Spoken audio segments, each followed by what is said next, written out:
Right. Good. I guess it's good afternoon in England and good evening in India and Pakistan. And I'd like to welcome you all to Oxford College's WorldQuest number 2. And today we have not only multiple guests joining us, but they will take you through the recruitment process of how you can get admissions in study abroad. But most importantly, as our vision of Oxfordian is about enabling students to access wider participation in higher education, no matter where they are globally. So we are excited to share with you our platform today where we have a senior lecturer from UCLan University joining us, Dr. Stefan, who will talk about the courses that they run and the benefits to you. We've also got Supriyo, who is the CEO of E113, Higher Educational Expert 2.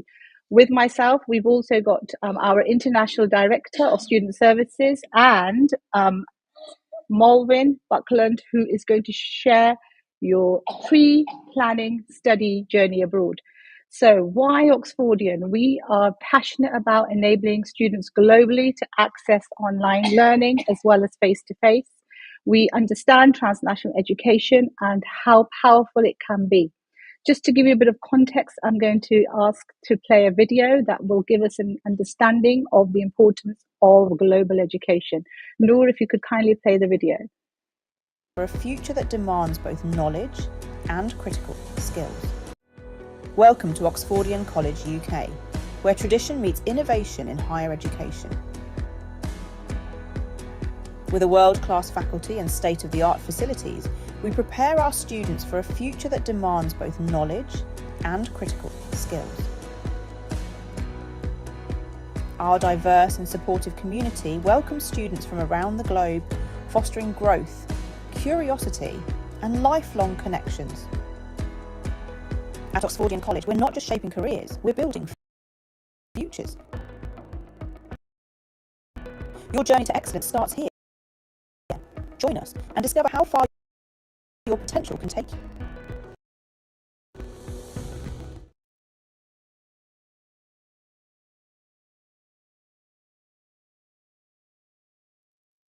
Unmute myself. Thank you for that. So we're here not just to be present for anything that is not going to be useful. What we would like is that you guys are able to get the best knowledge and information from the individuals that will be sharing their level of expertise today.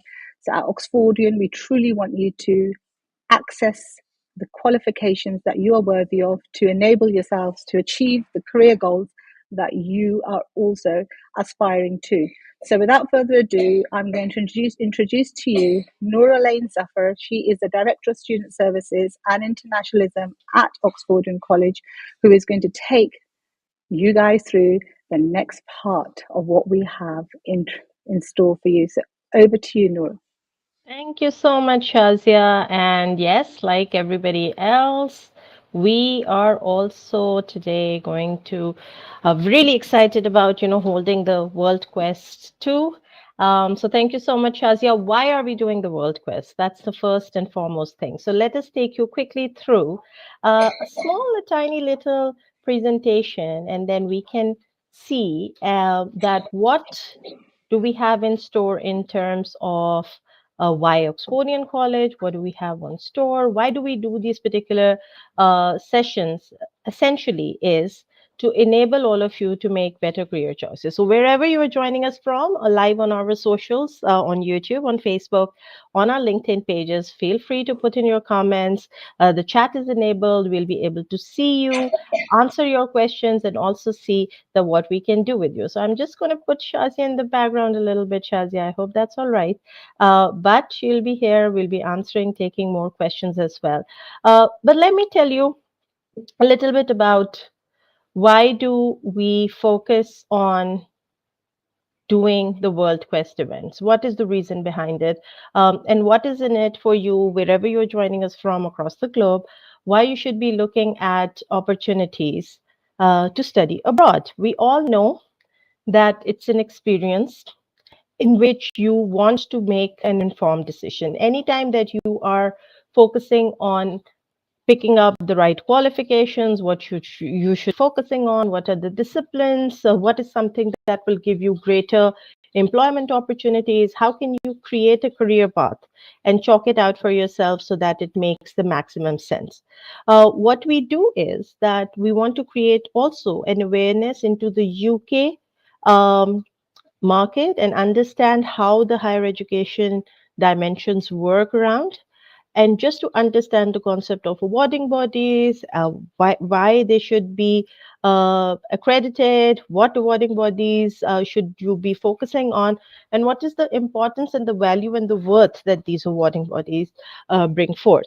So we are really glad that the first World Quest also and the second one also, we're very happy to partner with NCC Education, one of the leading awarding bodies in the UK with over 100 years of experience. And you'd be hearing from their team members as well, and you'd be hearing from the representatives from University of Central Lancashire as well, Dr. Stephen. He's also here, so he'll be talking about what value and worth should you be looking at, how you should be fast tracking your career journey. That's a favorite question that a lot of students ask us day in, day out. What is the quickest route and what should I be focusing on when I'm looking at my career journey? Then we are also looking at alternative routes to foreign education, which essentially means that is college or is a university, the difference between the two, and trying to understand what you can do sitting in your home countries as well, focusing on the transnational education side of things, and focusing on just getting that particular career mapped out for you. So this is why the World Quest is essentially developed. This is where the concept developed, because if you can't come and visit a university, that should certainly not stop you from doing your career counseling. So we bring the career counseling to you. Um, Moving forward, let me just take you through what do we have on board, and just to understand what does the study abroad space look like.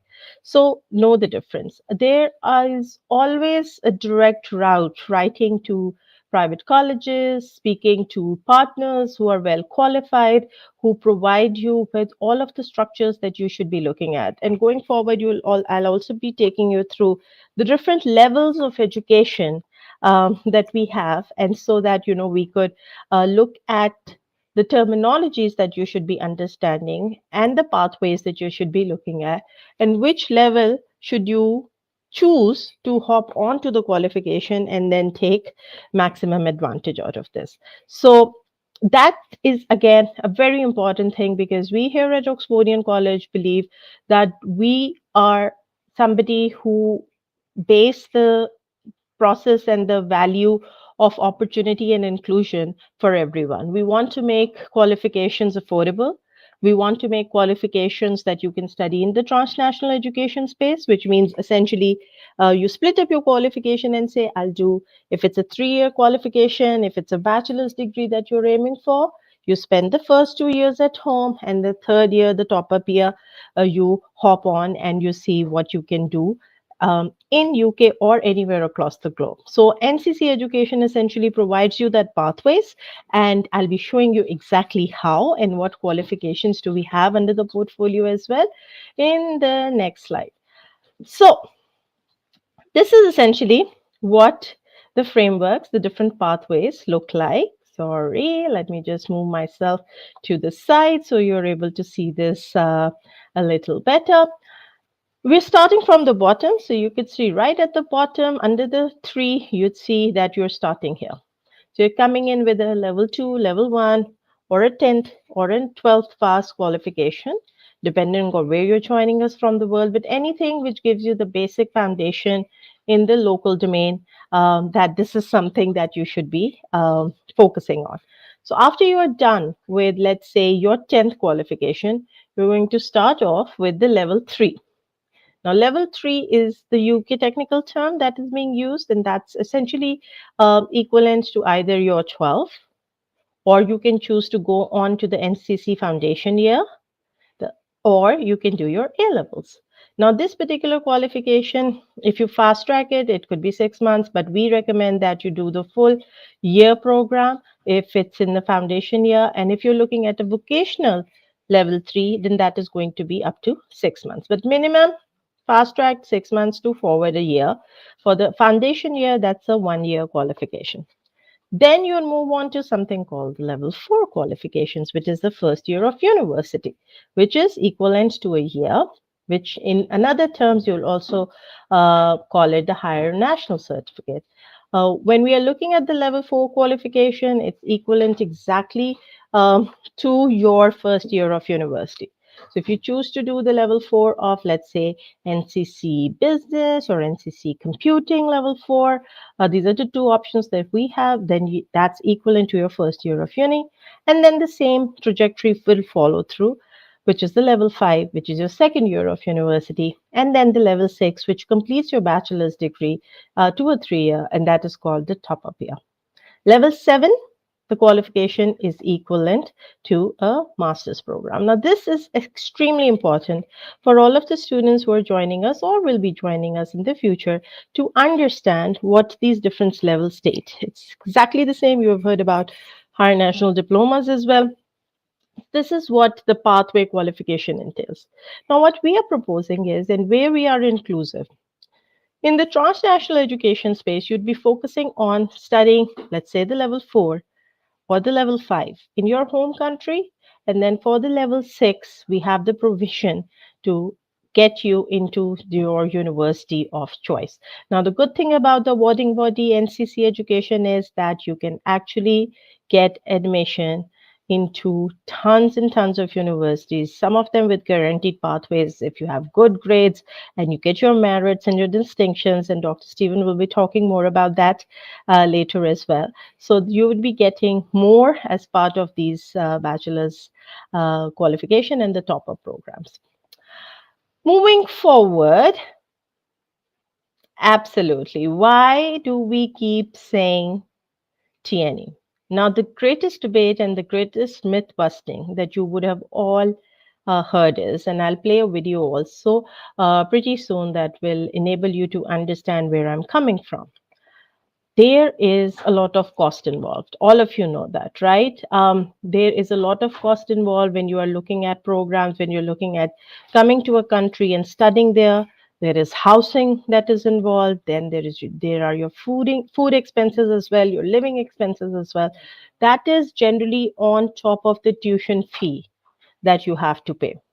So per year, if you do the cost estimate in a transnational education space, if you choose to study the same qualification with the same rigor, with the same teachers as you would here in the UK on ground, you are spending only a fraction of that amount.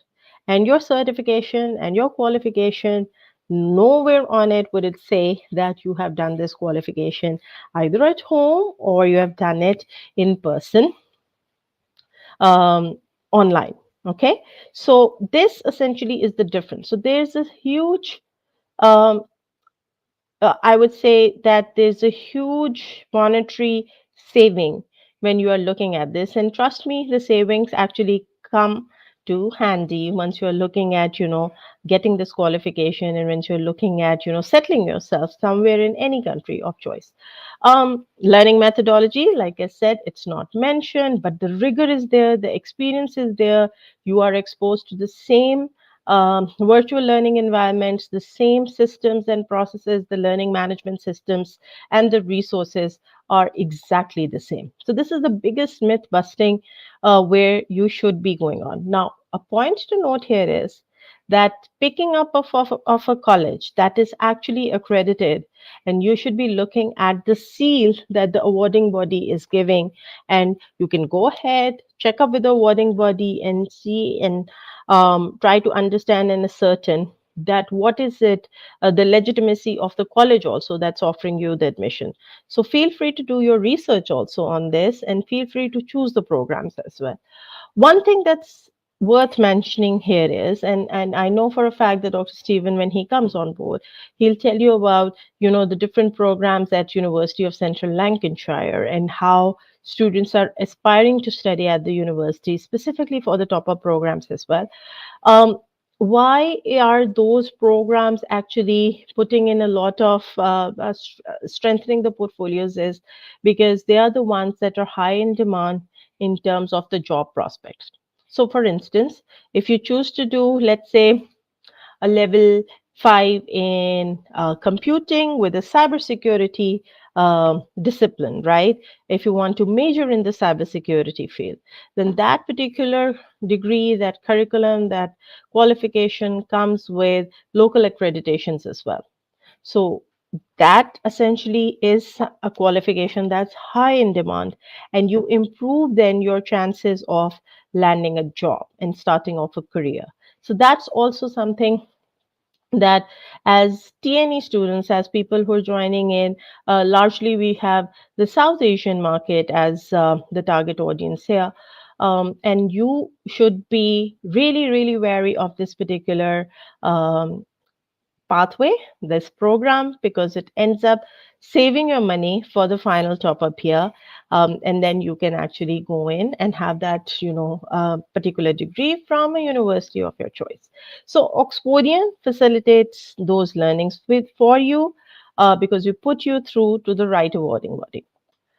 Having said that, I think enough said about what is happening in um, the UK market, but understanding a lot of myths that you would have heard, a lot of stuff that you would have heard hearsay, that maybe the admissions are not getting processed, maybe the visa processes have become tedious and stringent. So here I have a video that I would want to show to you um, from the British Education Ministry, just for you to see and assess what they have to say about the higher education space in the UK. So just watch this with me. Hello, I'm Bridget Phillipson, the new Secretary of State for Education here in the UK.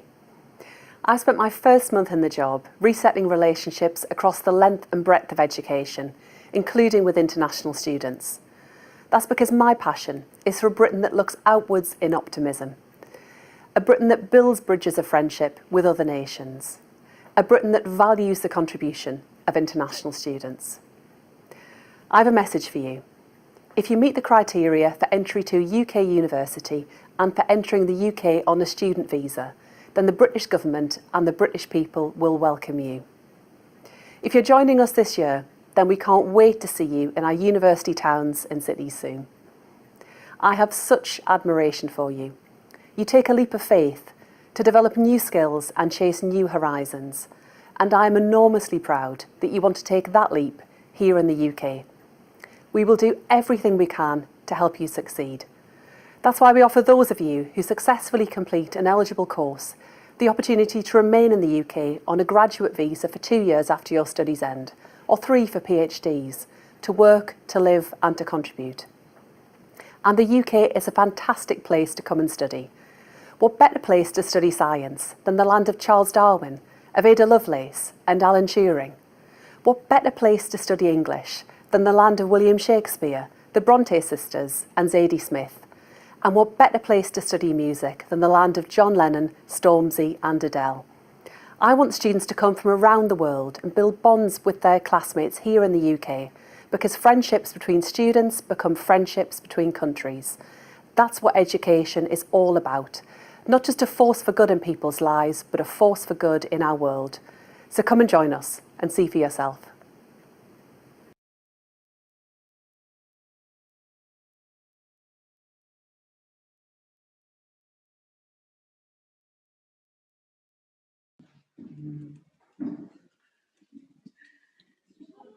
All right. So I see. I think that is coming directly now from the state, from the Department of Education, and you can see that there's a lot of myth busting also in this space.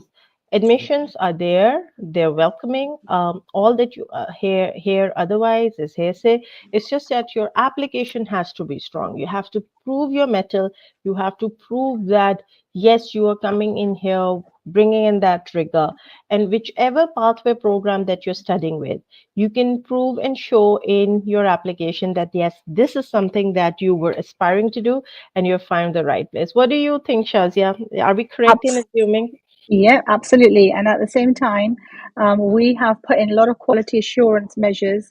So within certain countries, we are announcing exclusive partners so that we can also make sure that our students have transparency of who they can come through for their admissions. So I just wanted to say before I introduce the next partner of NCC, well, and NCC and Euclid University, because they do come as a combo, to all the international partners we have. We've got Tycoon International, who is representing us at the moment in Pakistan, and many others as well that they are building around, just so that we know that you have the right individuals, support systems that you can access. And then we've got Enroll Direct in the UK that's working globally. And then we've got My University Connection as well. And at some point tomorrow, I believe, or even if it's later today, I'm not sure if she's on the agenda, but we do have student representatives coming on as well. So between the 2 days, we've got a jam-packed program, and everybody's sharing their real-time experiences through the partnerships we have. However, we all know why you're here. You're all here not just to understand the process, but also to get some validation, to get that understanding directly from our partners. So the partner that I'd like to introduce to you now is a senior lecturer, Dr. Stefan, senior lecturer, School of Engineering and Computing at UCLan University. This is a partnership through our NCC education accreditation, if you like, and the process that Noor shared with you in terms of the pathways to graduation through the transnational educational space. And if you're not still clear, please do reach out to us and we'll be more than happy to explain. And Dr. Stefan is going to share what it's like to study at the University of Central Lancashire, which is widely known as UCLan. So, Dr. Stefan, the stage is now all yours. Well, thank We you. can't Thanks see for that. you. I know. This is really, really embarrassing. As kind of like a senior lecturer and an academic within computing and electrical and electronic engineering, my camera on my Microsoft Surface gives up working after about 20 or 30 minutes during the day. So unfortunately, I'm not kind of like not wanting to put it on because I've not done my hair. Literally, it just won't work. So I'm Well, you know, it's nice to have humor. I'm sure students are actually seeing that it's all real and real life. So over to you, Dr. Stefan. And just in case, I haven't said your surname because I didn't want to get it wrong. So I'll allow you to do that. Yeah, so I'm Stefan Sigurniak. Generally, everybody calls me Steve. It just makes it a lot easier. So I've been asked to kind of like give an overview just to check everybody can see kind of like the Yes, we can see your slides. We just can't see you. So we don't know how handsome you are. Thank you. So yeah, I'm just going to give you a bit of an overview of the School of Engineering and Computing that we have here at the University of Central Lancashire. Now, just as kind of like a bit of an overview and an introduction to the university, it traces its roots back to 1828 as the Harris College for Diffusion of Knowledge, as it was. And then it ended up becoming a polytechnic, as we used to have in the UK, and then officially became a university. We are a multi-campus university. We have got campuses in Preston, which is just north of Manchester, probably about 40 miles from Manchester. So there's quite good transport links to get you into one of the bigger cities in the UK. But we're also kind of like quite nicely out in the countryside. So you can go and visit the Lake District, lots of the Trough of Bowland as well, which is a lovely place to go if you like seeing the outdoors. So we're based kind of like very centrally in Lancashire. We also have a campus that's over in Burnley, which is just a short train journey away, where we offer some MSc courses in computing as well, with some different start dates, depending on what you're doing. Now, overall, we've got approximately 42,000 students and staff, and that's from over 100 countries. So we have a very diverse staff base, even within engineering and computing, of people from all over the world, as well as students from all over the world. And that will include people who are living in the UK, or people who are over here on visas to actually study. So just a little bit of an overview of the school to start with. The School of Engineering and Computing, we've got a diverse range of courses at all levels of higher education. So as was mentioned before, we start at level 3, which is a foundation year, and we go all the way up to level 7, which is MSc's master's level. And obviously above that, we do doctoral training as well, as in PhDs. So we've got the full suite, to be fair.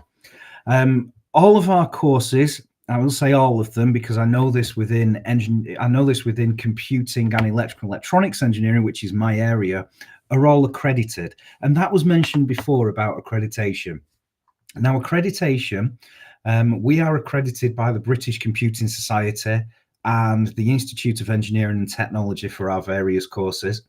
And accreditation essentially means that you have that track to becoming a chartered engineer. So studying on an accredited course means that after you have graduated, you go into employment and you wanted to be chartered as a chartered engineer, you've got the background to be able to do that. So you won't have to do as much of the academic study that's there. Essentially, when we have a look at this, we've got about 5,000 students within the School of Engineering and Computing, and we study aerospace, architecture, civil engineering, computer science. We've got lots and lots and lots of courses. I'm not going to go on to these in detail. I'm sure, you know, if you wanted to have a look at all the various different areas, you can do. Just have a look on our website. But I'll be concentrating more on computing-based courses and a little bit about electrical electronic engineering. And I'll mention that as well in robotics. It might seem a bit strange. You might be all studying computing courses and thinking, well, why would I be interested in doing something with electronics and robotics?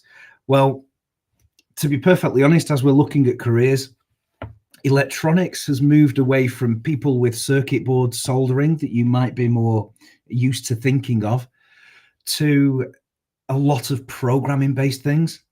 So say, for example, now any new modern technology that you get, it will have a microcontroller in there, which essentially is a small, low powered computer system that can control electronic systems, such as being able to switch on motors, open valves, do all of those things. So they do fit together very, very nicely.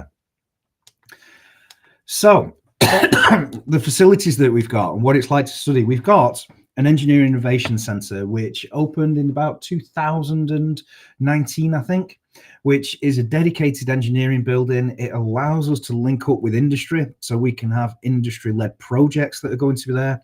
We have people coming in, companies, commercial partners that use that space as well. So you can actually use that. Get used to talking to employers. We will link things back to industry constantly, so you get that experience. Now, it was mentioned before about the experiences that you would need to fast track you into a career. Now, one thing that I would say is trying to gain some extracurricular activities, and we do a lot of those. So whether that might be working on Formula Student, the Formula Student car that we have, we're having an electric one. Again, there's lots of programming, lots of computing things based in there, or looking at live industry projects that we get through the Engineering Innovation Center that you want to work with. These are brilliant for you to have on your CV for when you're going for that job, because it makes you stand out that you have done your degree. Lots of other people have got their degree, but you have shown that you can work as a team. You can actually kind of like work with industry, work to deadlines, and you've got that there as well. It's superb experience for you. So we've got lots of specialist labs in there. Just this is again overall for engineering. We've got additive manufacturing, which essentially is 3D printing. We've got an aerospace workshop. CNC manufacturing, so we can manufacture essentially anything that we need to. We've got fire, oil and gas labs. We've got a flight simulator in there. We've got an intelligence machines laboratory, motorsports workshop, and suites of high performance PCs. So for if you're doing computing and you're looking at where it might need some high performance, such as games, or if you were looking at cryptography, then we have that performance to be able to do it. There's a link there below that you can have a look at to see more about the innovation center that we've got.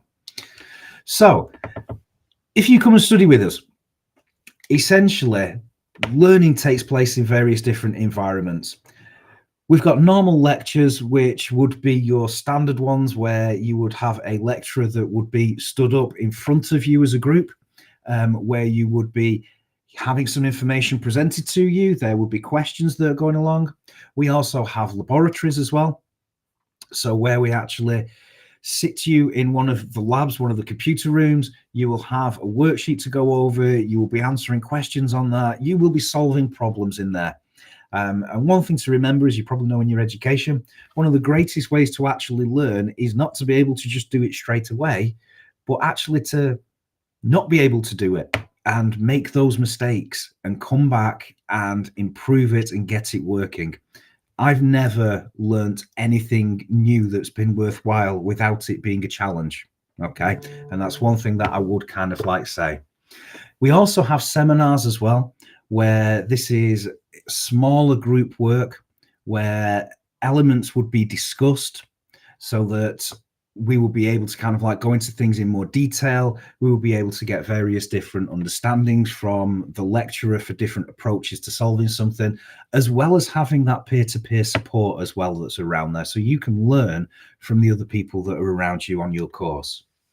Now, assessments, they're mixed between coursework and examinations. Now, examinations can be your standard examination where you're writing things down in a set time, or you could have an oral examination where essentially you are asked questions and it is based on your answers. Coursework can come in various different forms. It could be a task, it could be a portfolio that you're building up, or it could be a longer term project that you're working on that's agreed with a supervisor that you've got there. So having a look at the current courses that we've got within the area of computing and electrical, electronics and robotics engineering, we've got quite a lot. We've got computer science, software engineering, games development, computing, cybersecurity, computer networks, robotics, electrical, electronics, and then on our MSCs, we've got cybersecurity, computing, applied data science, and electrical, electronic engineering. Now, just to kind of like say, within this area, within computing and electrical, electronics engineering, we have got around about 50 academic members of staff, and we have about 1,300 students in total. We also have support staff as well that are dedicated. So we have people such as student coaches. So say, for example, if you are struggling with a report because you may be not used to referencing or researching high quality papers to put in there, well, they're there to support you. So you can book time with them and they will be able to support you in your studies. Now, as I mentioned, we've got robotics and we've got electrical electronic engineering in there. One thing to remember is that electronics has changed quite a bit. It is now a lot more programming focused. Again, robotics is very much programming focused. Yes, you can build up a robotic system, a robotic arm, but most of what you're going to be doing is programming it, which links it back into computing as well. Now, looking at our future directions and where we're going, we've developed a few new courses. We've got a BSc in Artificial Intelligence, which is starting next year, an MSc in Artificial Intelligence, again, starting next year, and then we've got an MSc in Data-Driven Decision Making as well. Now, artificial intelligence is a huge area.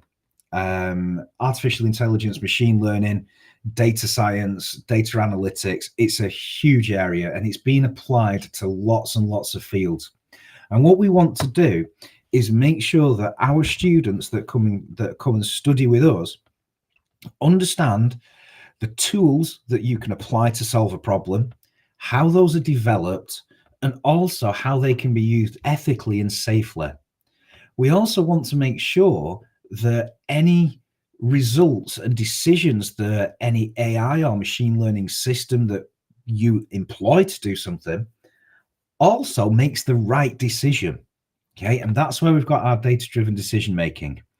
Now we've got this. Now, if you think about it, one of the big areas is, say within a company, there's lots and lots of data coming in nowadays. We can have sales, we can have marketing projections, we can have customer feedback, we can have faults, we can have all sorts of different things. And that is a huge amount of data to get through.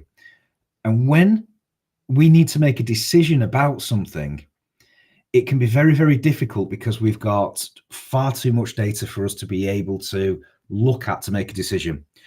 Let's say, for example, we could say, okay, this product is causing us lots and lots of trouble, so we're not going to produce it anymore.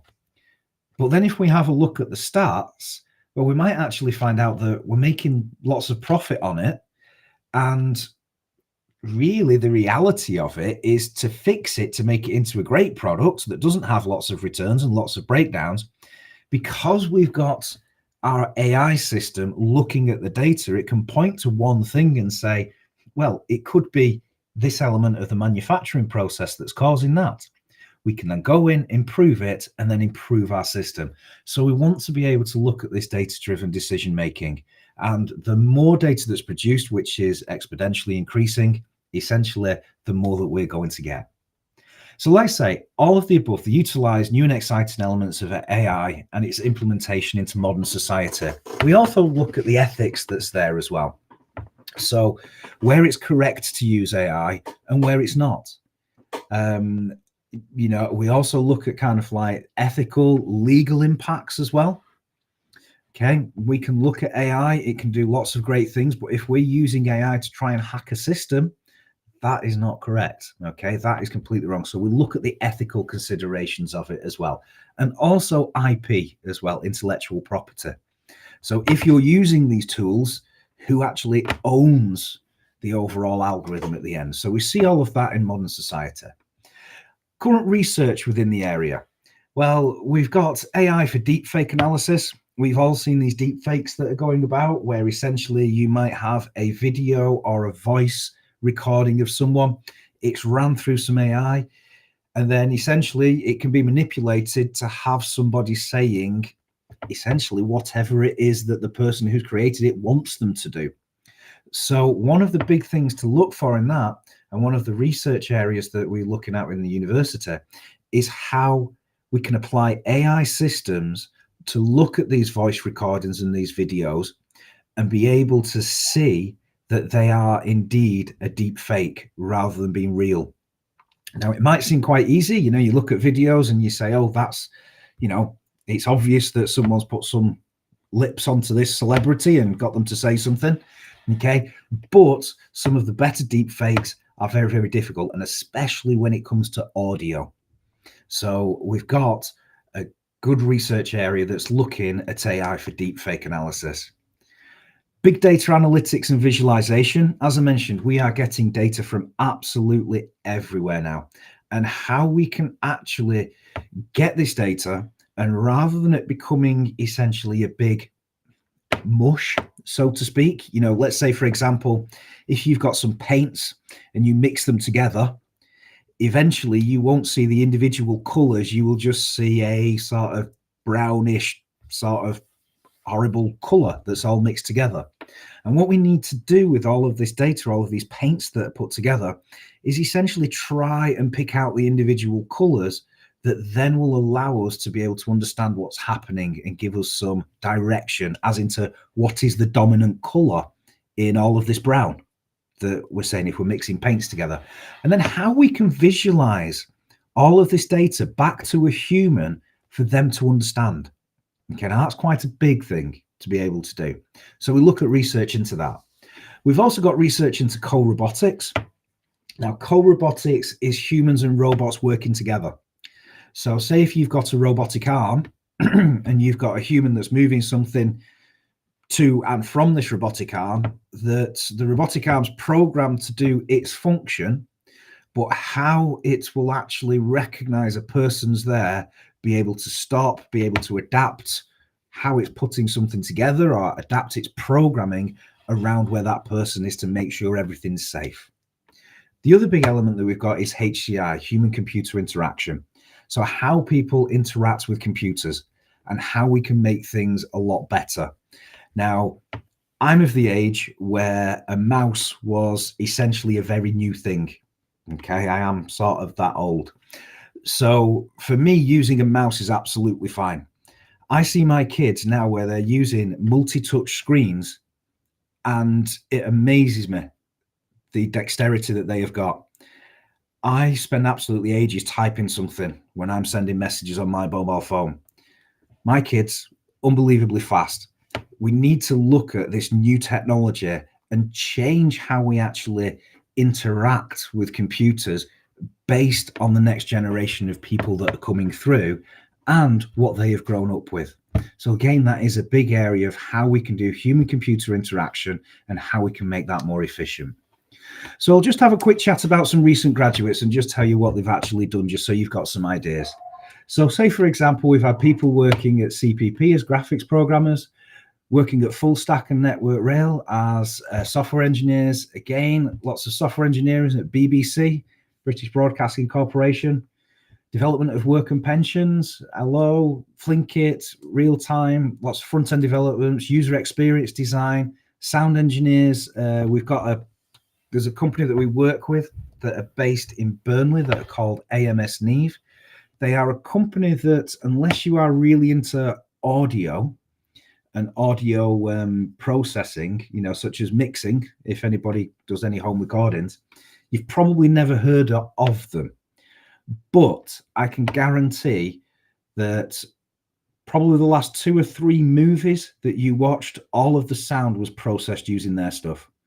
They've won 2 Oscars for technological developments, and we work quite closely with them. So we've had people going there working as sound engineers, control engineers at Leyland Trucks, building up the big trucks. And we also have people going into computing and to PhDs as well. So that's the end of my presentation. So thank you for listening. I hope that's given you a bit of an insight into the University of Central Lancashire, and especially in the area of computing, electrical, electronics engineering, and made you have a little bit of a think about what you might want to be able to do. Now, just as a final thing, that image that you see there, that is our campus at Preston. What we've got at the side here, this is our student centre, that's our engineering innovation centre, and that's our computing and technology building. The library's over here. It's a big campus. I'd probably say if you look on a map, it takes up about 1/5 of Preston in total. So it's a very large campus directly in the centre. I mean, just a short walk down that road. Okay, probably about 5 or 10 minutes, you're at the train station where you can go anywhere. Okay, so thank you. Thank you so much, Dr. Stephen. I think this was really, really great, and we'll try to, have all 3 of us on the line. I know people can't see you, but that's okay. They could hear you crystal clear. And I think the campus did wonders and made up for all of the presence. So I just have a couple of questions. Where? Computer Square 131. Some of the favorite ones that that a lot of people also ask. She's not done it. And that is essentially the top-up program. So just to spend a little bit of light, if you can tell our audience that how popular are the top-up programs, especially for international audience who are looking for a place at UCLan. Yeah, top-up programs are huge for international students, absolutely huge. I would say that, well, I don't even have to say, the vast majority of all of the students on there are international, and they're great, to be perfectly honest, because what it does is it allows you to study at home. It allows you to get all the qualifications that you need to be able to get into university, and then be able to do that level 6 that you have got there, so that you have got your degree. It then really opens you up to going into employment at that point, because you've got your degree, or looking at further study. And that further study could be where you have studied your top up. Okay, I would like to say at UCLan, if you've studied your kind of like your top up there and you've got your level 6, we'd love you to stay on. But I'll be perfectly honest, it also allows you to have a look at other universities. And maybe one of the things as well is when you're looking at further education, such as your MSc, I think what happens is as you're moving up level 4s, 5 and 6, you end up starting very generalist at level 4, and you might get a little bit specialist at level 5. And then when you do level 6, you start to go, I really, really want to go down this area for my career. And then what you can do is once you've got that level 6, you can look at that for an MSc that maybe you want to do. The other thing as well is with the top-ups, they all have the project-based module that's there as well, which allows you to look at that specialism in more detail. So they are really, really popular. They're a great opportunity for international students to be able to cut down essentially coming over to a different country, spending lots of money on accommodation, so on and so forth, but still being able to get that international experience in a different country and gain the qualification that they're looking for. Absolutely. And I think the cybersecurity degree also, Dr. Stephen, is one that's really, really, I think it's really high in demand because it leads to a guaranteed progression pathway to the University of Central Lancashire. Just one more thing that I wanted to address, and you can tell us, there's also local accreditations that are with the cybersecurity degree and qualification. How important it is that you think that for anybody who's looking forward to just starting off on their professional career right straight out of university, how important it is for students who want to pursue an engineering degree qualification, how important it is, and what qualifications would you recommend them horizontally that will add on to their portfolio? The degree is, yes, one thing, but then what are the professional development accreditations or courses do you suggest that students should be looking at? Okay, one thing that I would say is on that, you can have a look at the large online courses that are free. There's quite a lot of them. So MIT do a few things. They're really good to kind of like pick out a few modules that you've got there. Because what you can do with those elements, I mean, here at the University of Central Lancashire, what we have a link to LinkedIn Learning. So we encourage our students to go on there and pick out courses that they're interested in, just so that they can get the certificates. It might be kind of like a simplistic thing, say Microsoft Azure. It might be something where someone wants to do some look at the algorithms that are based in cryptography, because there's so much on there. And what I would say is they're really good for building up that portfolio. As I sort of mentioned about the extracurricular elements, having those short courses that you have done it really sets you apart from a student who has just been very linear and done the degree and then are looking for a job. It really kind of like shows your interest in the area and that you want to go that extra mile to be able to get that job. I guess are there any questions? Because there's a lot of people that are going to be popping some questions in, but I think Dr. Stephen, you have thoroughly answered a lot of the questions that we had as well. And we can see people have shown appreciation, and lots of people will end up posting questions as they reflect. But thank you so very much for joining us, for sharing what the students can access. And I think I've written it down, 42,000 students from over 120 countries. That is truly remarkable, and I'm sure it will validate a lot of the I would say questions some of our potential aspiring students would have in terms of credibility of any entity. So thank you so very much. Okay, thank you. Like I say, if there are any questions or anything like that, please feel free to email me, Shazia, if you've got them.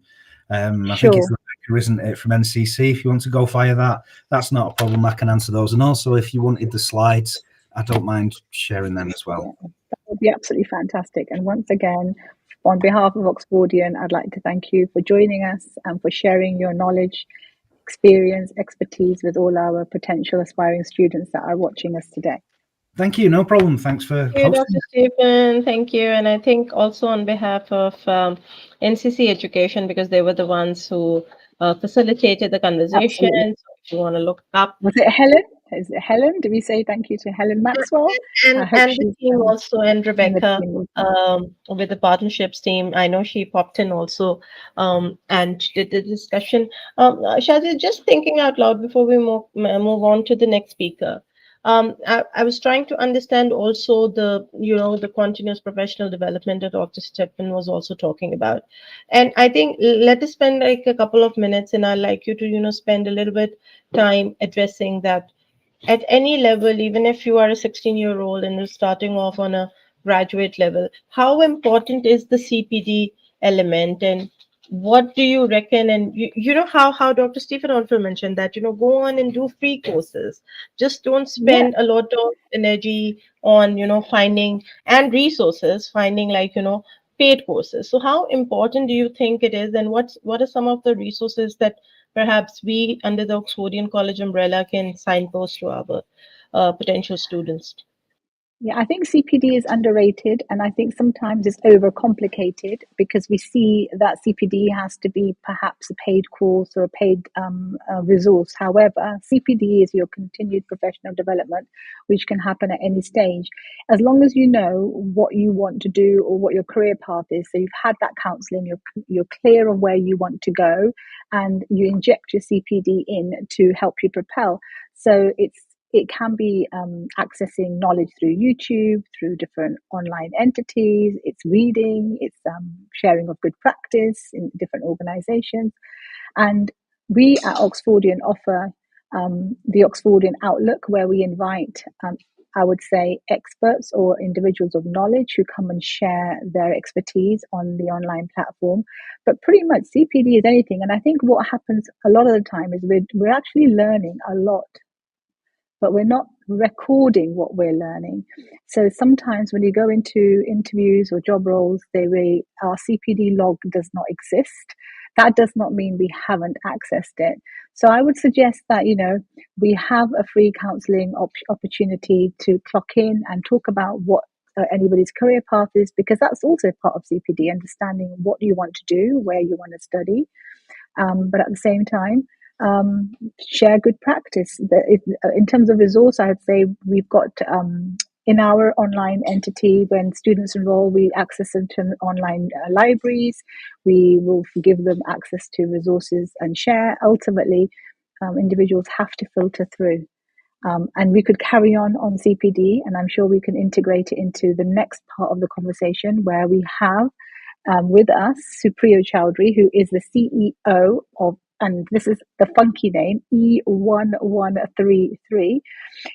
And he will come on board and we'll talk about international education. I have known Supriyo for several years, so it's been a privilege to have worked under him, under his wing, and he's joining us today. So let's see how much we can share and let our students ask in terms of higher education at the international level.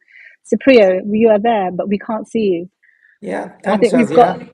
I My think we've got. virtual background is making me look like a ghost. So I do have. No, we Yeah, want to see you, because otherwise we're going to have all the guys coming on and no one's showing their face. So lovely to see you, Supriya. yeah. Hi. Thanks for inviting me, Shazia. This is a pleasure. Um, so I would look forward to talk to you Yeah. and Noor, I suppose. Yeah. Yeah. But before we begin, I want everybody to know your background and your journey, and why international education, where your journey started and where you are today, because I'm going to say, ladies and gentlemen, and anybody listening, I've known Supriyo, and he's seen my journey and I've seen his journey. And we both had, and we share the same passion in education, being ethical, trying to be integral, trying to give the right pathways and the information, advice, and guidance for success. So I'm going to allow Supriyo now to share his journey with you all. Yeah, well, like anybody else's, I suppose, it's a set of serendipities.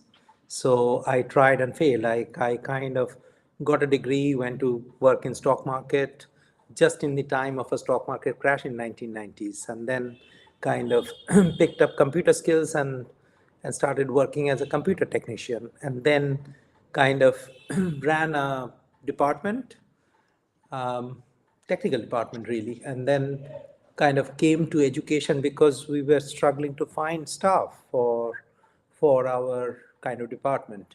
And then I joined a technical training company. I kept working there really. So it's been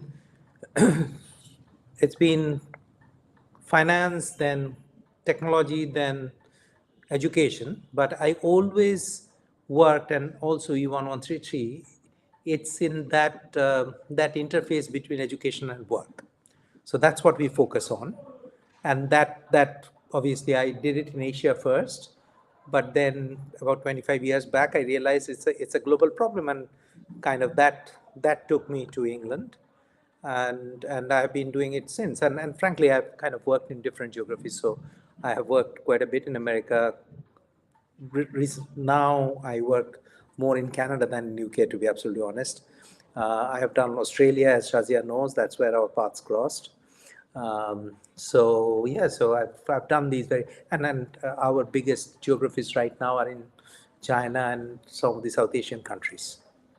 Wonderful. So, Priyo, yeah, so it's a journey and it's a really nice one. So, I'll just since we are here to talk about, study abroad experiences, and you also work in the South Asian market as well, and you work in the Australian market as well.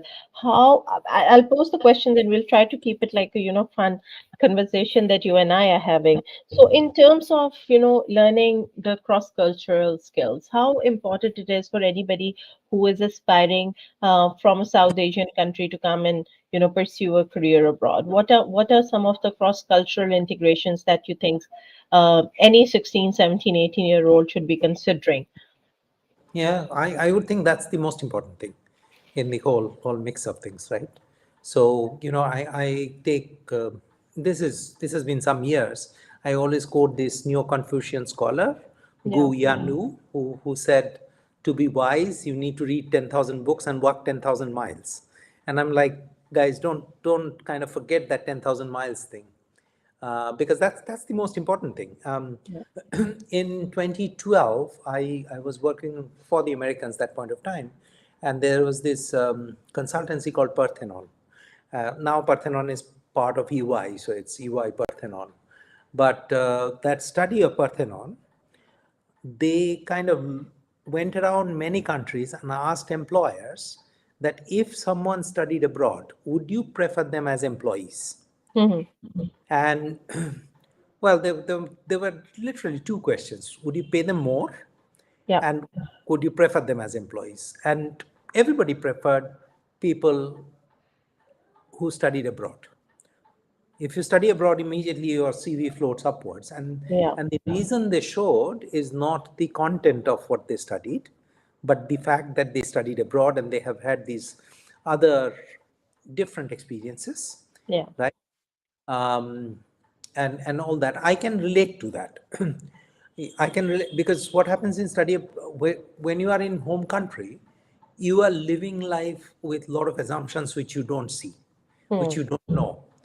There are things you are part of that environment, so you never feel like it's like fish in the water, right? yeah, yeah, And the moment you go out, suddenly all the assumptions change. And I would say particularly about a couple of things. About time, for example, the concept of time changes, because I joke that in Asia, um, time is like we live inside time. Time is like air. It's all around us.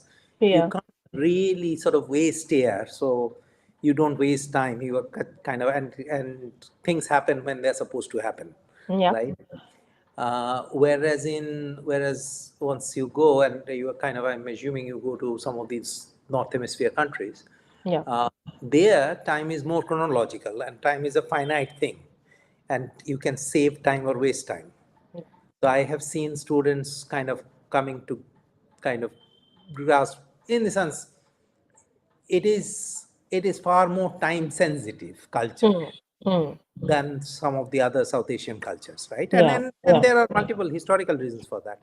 Some of these cultures were maritime culture, where messing up the time means that you might end up in the open sea rather than a shore, right? So basically, they kind of developed that time sensitive culture for a fairly long time, and some of the hinterland cultures that we came from Hmm. didn't. Yeah. So that those time sensitivity is one thing. The other thing is also depends on where, in the sense, of course, this on this thing there is a significant difference, but the power distance, what we call it, how how senior is the senior, right? Do you call him by name? Um, can you question him, right? Can you, if Hmm. the senior is making a mistake, can you kind of differ respectfully? Those kind of things are very different in different cultures, right? In kind of, there is this famous story. Um, I I must have read it a long time back. There was a airline accident in Guam. This was Korean Air, Yeah. and it was pitch dark. The plane was kind of landing, and then there was this. Of course, the plane completely got crashed. They just recovered the black box, and they kind of heard the conversation in the cockpit after the plane landed. And the basically it was pitch dark, and the lights were not working on the field. I'll tell a story. Um, Stop me if I'm kind of telling too No, many, no, no, no, no worries. Go ahead. because you asked me about culture and things like Yeah. that. Yeah. So this is a Korean Air flight landing in Guam. The landing strip is pitch dark. No one can see a thing. And the captain is landing the plane depending on the sonar signals, Yeah. so audio signals. And as it approaches the landing, the first officer tells the captain that, do you think the audio signal is too loud? And the captain says, no, it's fine. The first officer says the audio signal is loud, and then it crashed. Right. Wow. The thing is that the sonar, the audio signal was coming from a mountain next to the landing strip. Yeah. So the first officer was telling the captain that you are making a mistake. You are landing on the mountain. You are not landing on the landing strip. It's too On the loud, landing strip. Yeah. right? But because our cultures, we can't kind of, Because captain it's is senior senior, is right? senior. Mm-hmm. Yeah, so we can't tell the captain that, you're making a mistake. You're kind of, and just imagine that 30 seconds from death, we cannot challenge our seniors, Absolutely. right? Whereas, in fact, what Korean Air did is Korean Air introduced English as a cockpit conversation language after that, because English has one honor. There is no honorific in English. Yeah. Everybody is you, right? Korean has 6 levels of honorific, and some of the Asian languages you will see that there are lots of different levels of. Dialects, absolutely, absolutely. No, So this brings me to this is really interesting what you're saying that, we always talk about cultural adaptation and, when we're looking at students also picking up the qualifications also, Supriyo, over there as well, there should be various different factors that we should be, cognizant and we try to create as much awareness. So we try to ask students, okay, what is your vision 5 years from now for yourself? So, what are you looking for? Are you looking for a stable career? Are you looking for a career that's going to be in demand? Are you looking at doing something that you actually enjoy doing? Are you looking at, a career that's going to make you easy money? Are you pursuing a degree because your parents have asked you to pursue a degree, but then you want to do something else which might not pay you too much in the long run?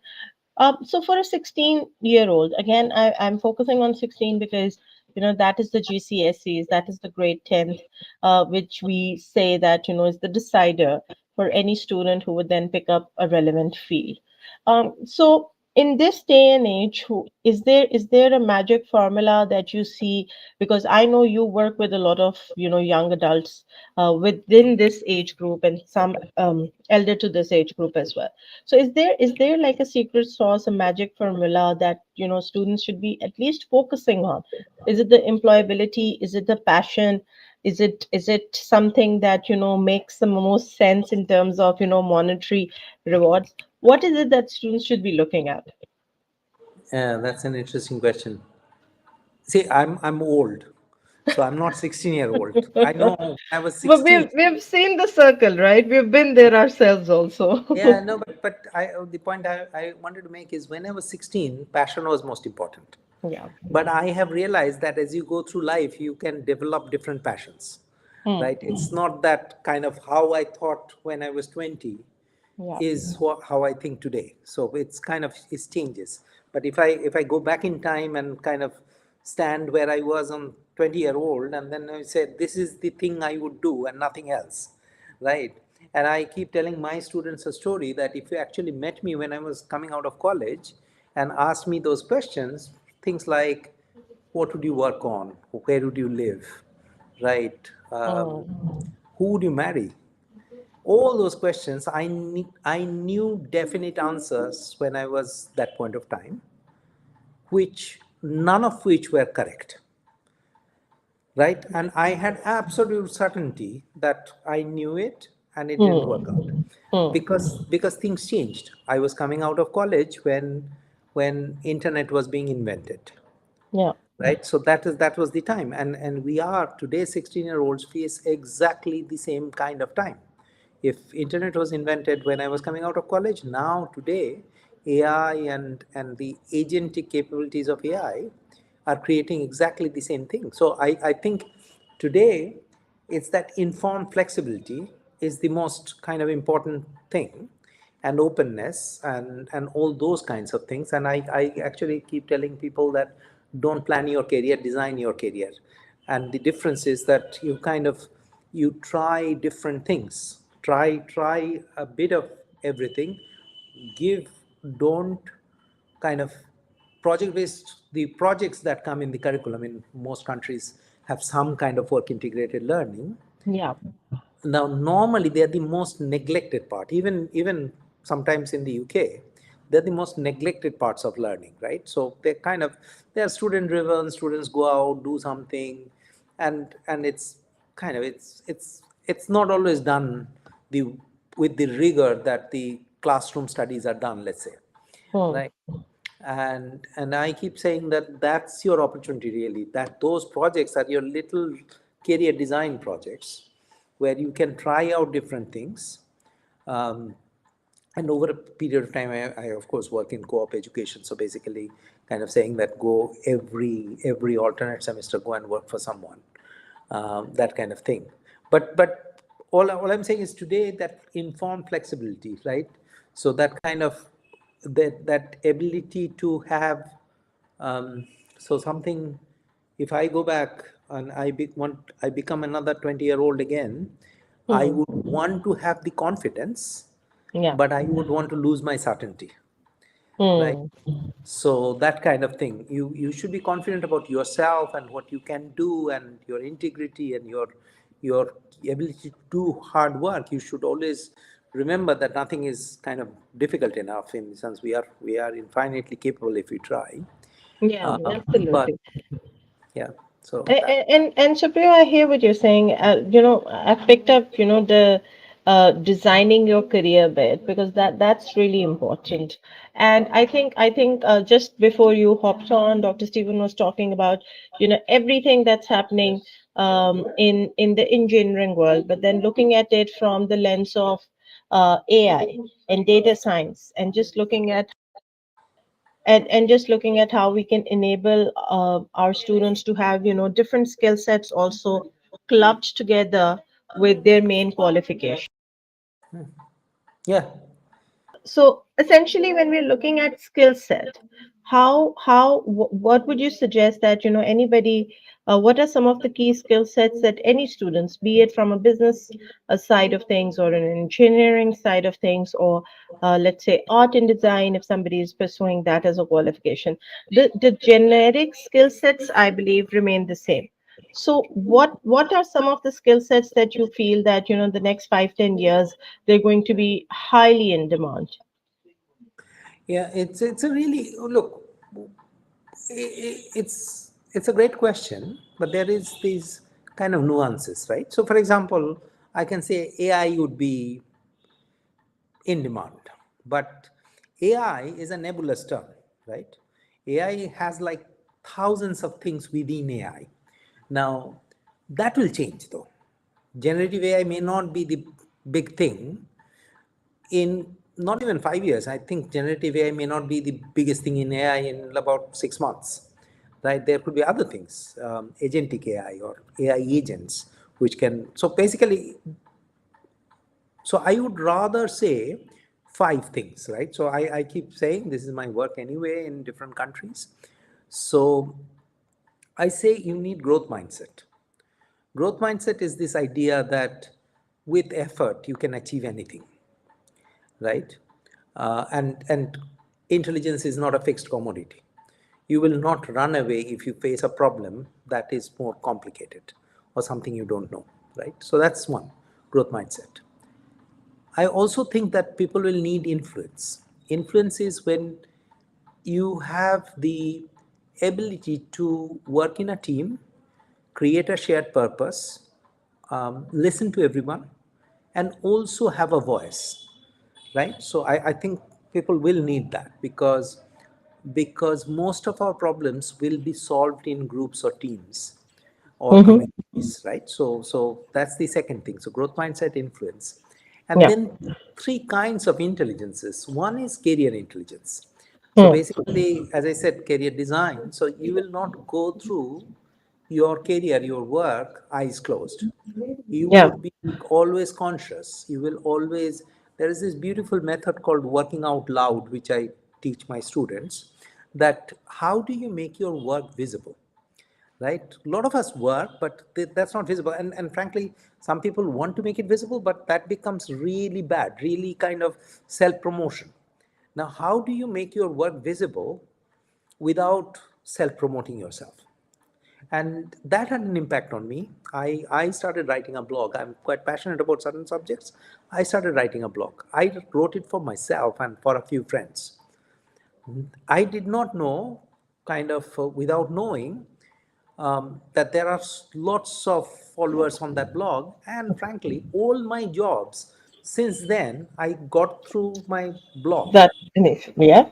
So it was basically, I was making my work visible. I was kind of doing something. Maybe I made a visit to a university or took a class or did something, and I would go back and write what happened there.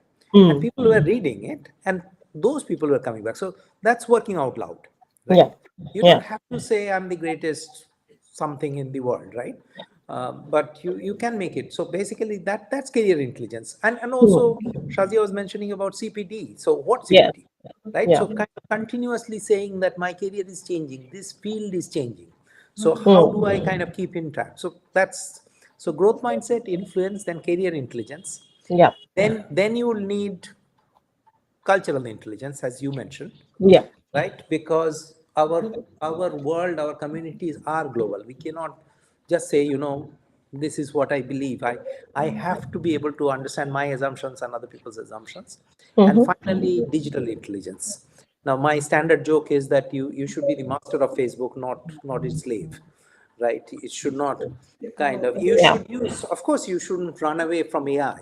You should make AI work for that, right? So these are kind of five things. So these are capabilities, right? These are things which sit above specific skills. Now, Yeah. if you break it down to skills, for example, that influence might be seen as knowing a language, not English, Hmm. but any Any language, language.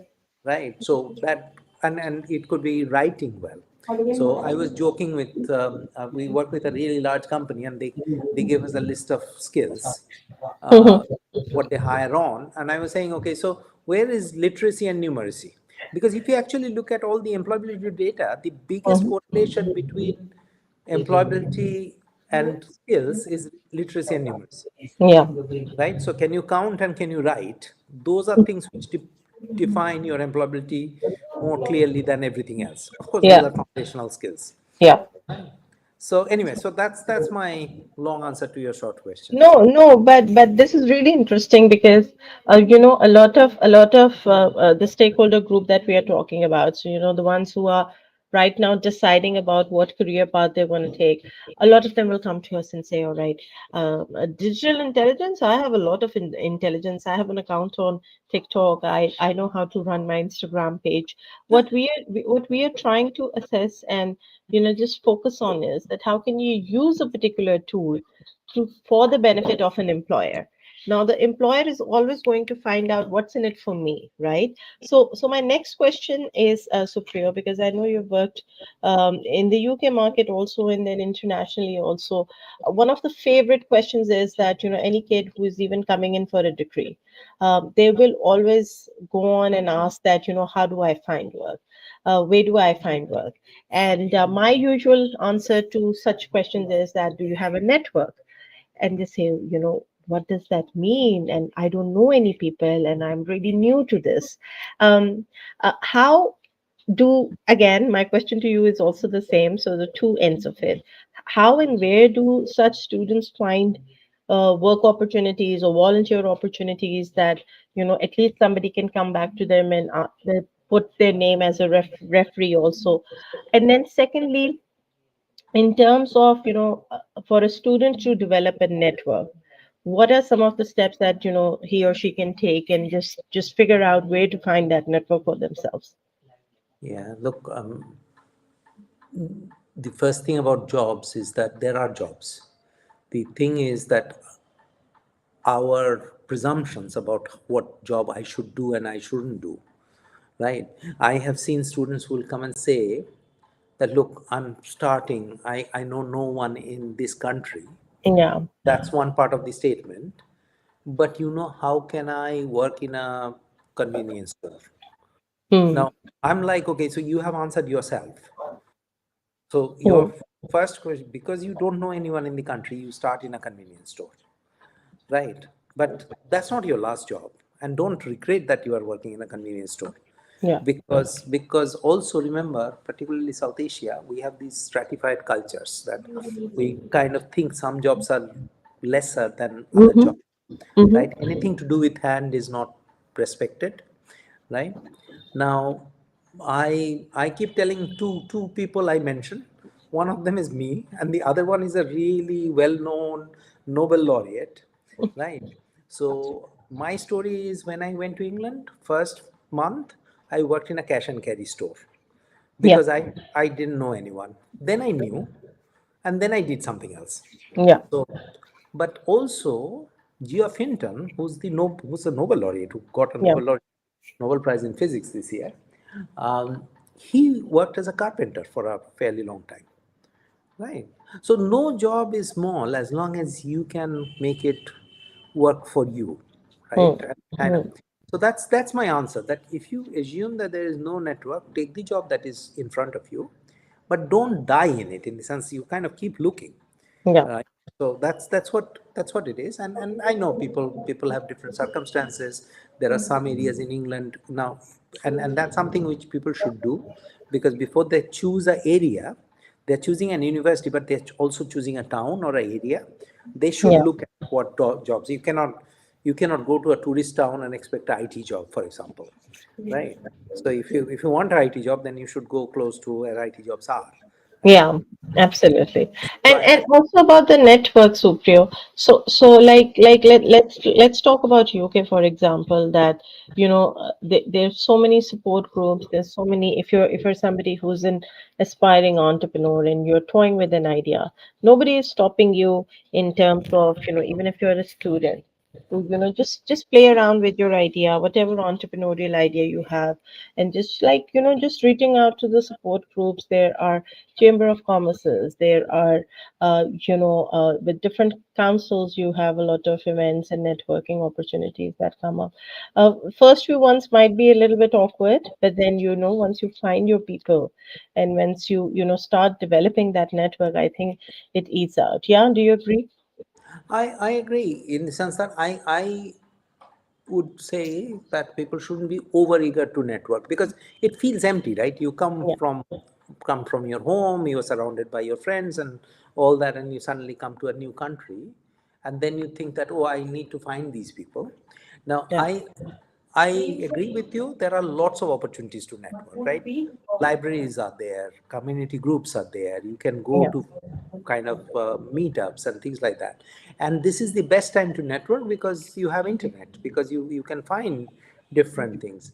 The thing that I actually warn my students against is that don't fall into a comfort trap, Hmm. right? Because if you are too eager and if you want to be comfortable, then you basically network with people like you, and then you, this whole benefit of coming abroad kind Yeah. of diminishes because you are basically doing the exactly the same thing as you will do at home because your entire Hmm. network. So I would caution against that. I'm not, there is nothing wrong in the sense that if someone comes from a particular region and then find some people from that region and they connect with each other, that's normal human, but one shouldn't stop there. One should keep looking, let's say.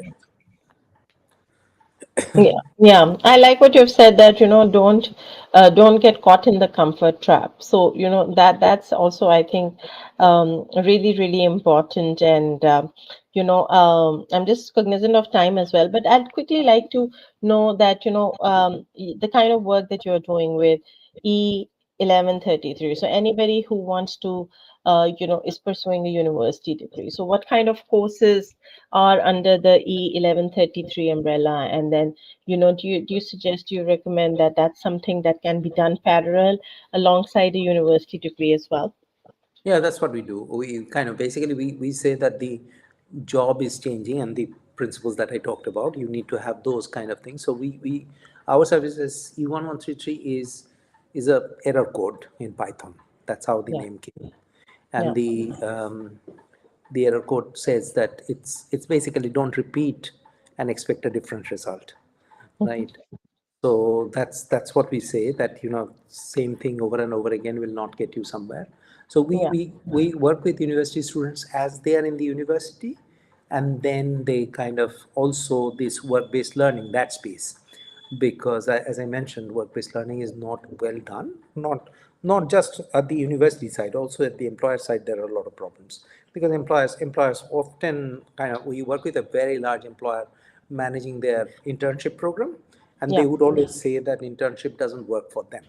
They don't Hmm. want to take too many interns because interns, they find it difficult to manage, they find it difficult to kind of get proper output from the interns and things like that. So we manage that. We kind of course, it is always done with the university, but we work with universities rather than individual students. So we have universities in Canada and India and China where we will kind of have a subscription service where the university has bought a subscription, and their students kind of do these programs. Right. So all technology enabled and all to do with, I would say, Python. No, no, it is actually it's a mix of things. It's technology, but actually built around the five things that I just mentioned. Yeah. So you would do things like you would have a course like understanding AI at work, Yeah. but at the same time there is a question I see in the stream. So Yeah. say for example, I claim growth mindset. So how do I know how much I have, and Mm-hmm. how do I actually do it? And it's a simple thing, but you have to take people through a process, saying things like, do you believe in absolutes, Mm. right? Do you believe in kind of, do you want to be perfect? If you think that your work should always be perfect, you actually have a fixed mindset because you think there is something called perfect. Hmm. So Yeah. believing that everything is improvable is growth mindset, right? So you can ask the person that question, right? And say, for example, who do you blame when something goes wrong, right? Mm-hmm. If you don't blame anyone and if you say that this is a learning opportunity, then you have a growth mindset. If you start blaming yourself or others, you don't. So things like that we teach. Yeah, Um, wonderful. Sounds great. And also, I think specifically because we're looking at, students who are aspiring to study abroad, Supriya, I think what you've also mentioned that, just don't get clogged too much into, uh, your comfort zone. Just go out and think out of the box as well, and just be on the lookout for different opportunities. So, we'll put an example here that, at Oxford, and we're always talking about that, why is entrepreneurship not as a career goal Mm-hmm. on our colleges or on our university streams? We always are we preparing job seekers, or are we preparing people who are going to enable jobs to thrive in the world? And that's entrepreneurship. And quite essentially, all of the courses that we offer, we do a mandatory entrepreneurship training. So Mm-hmm. what we are suggesting is you're starting off a career in beauty. We'll help you open up your own beauty services salon or a spa. How to do your finances, how to do your marketing well, how do you use your career intelligence Very good. using the cultural intelligence, and then using a digital intelligence and tools and just putting your product out there. So Mm. a lot to do with individuals and their brands. And we really are thankful to you, Supriyo. I just have 5 more minutes before we have to close today's World Quest, but we'll Yeah. be live again tomorrow as well. But thank you so much for your time and for sharing your insights, specifically with the audience set who are joining us, Pakistan, India, and Bangladesh, um, for today's session. And for tomorrow's session, what we have in plan is that we are focusing on, again, just looking at, opportunities. How do you pre-plan the journey? So what are some of the steps that you take, let's say 6 months to a year in advance, just so that you're more informed, just because so that you are more geared up towards pursuing a career abroad? Because we'll all agree that it's not an easy journey. You will have, like Supriya was saying, you will have to start off somewhere, start off your job opportunities from somewhere, but don't make it a goal. So, in order for your first job not to be your last job, you have to, figure out a proper and chalk out a career growth plan and see how and where it takes you. So, thank you so much, Supriya, for your time. I appreciate you taking out time and being here. And I will see you on the other side. So, just a little bit of housekeeping. A little bit of housekeeping from those of you who joined us today and who'll be joining us tomorrow as well. It'll be the same time from 4 to 5:30 p.m. But we will have another speaker who is going to speak to you about pre-planning the journey and just looking at ways in which you could, focus on some of the do's and don'ts. Do a little bit more of myth busting. We'll speak more about the courses as well. We do have a website. You can log on to that. Just reach out to our team. That's www.oxfordiancollege.com. Just reach out, and our team of advisors would be there to, support your journey and take you through the process. Tomorrow, we'll also speak to one of our um, partners, students who's currently studying at Oxford Brookes University. So you can hear from her directly as to how her journey has been like and what were some of the challenges that she faced, and now what are some of the opportunities that she is exploring for herself. So, with that, we are done for the first day of the World Quest. Thank you so much for joining us, and we'll see you tomorrow. That's a Thursday on the 20th of November between 4 p.m. to 5:30 p.m. UK time. See you then. Thank you.